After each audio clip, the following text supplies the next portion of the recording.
पनवेल तालुक्यातील कुंडेवहाळ गावात दिनांक 24 ऑक्टोबर रोजी घडलेल्या एका धक्कादायक घटनेनं परिसरात खळबळ उडाली आहे। घरी एकट्या असलेल्या संगीता नामदेव म्हात्रे वय 55 राहणार कुंडेवहाळ यांच्या घरात अज्ञात व्यक्तीने शिरून त्यांच्यासोबत कल्पनेपलीकडील कृत्य केलं। त्यानंतर त्यांच्या अंगावरील दागिने लुबाडून मौल्यवान ऐवज लंपास केल्याचं समोर आलंय। या घटनेमुळे स्थानिकांमध्ये भीतीचं वातावरण निर्माण झालंय।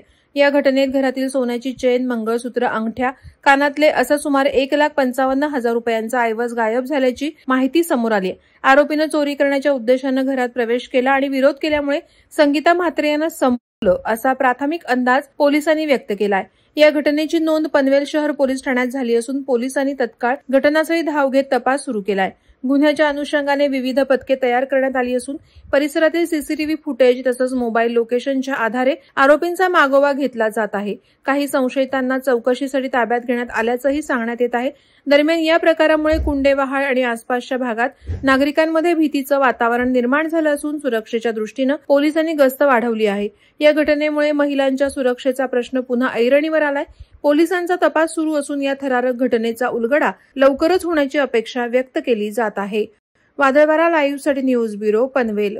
नवी मुंबई व रायगड जिल्ह्यातील ताज्या बातम्या आणि घडामोडींसाठी सबस्क्राईब करा वादळवारा लाईव्ह चॅनल आणि दाबा बेल आयकॉन।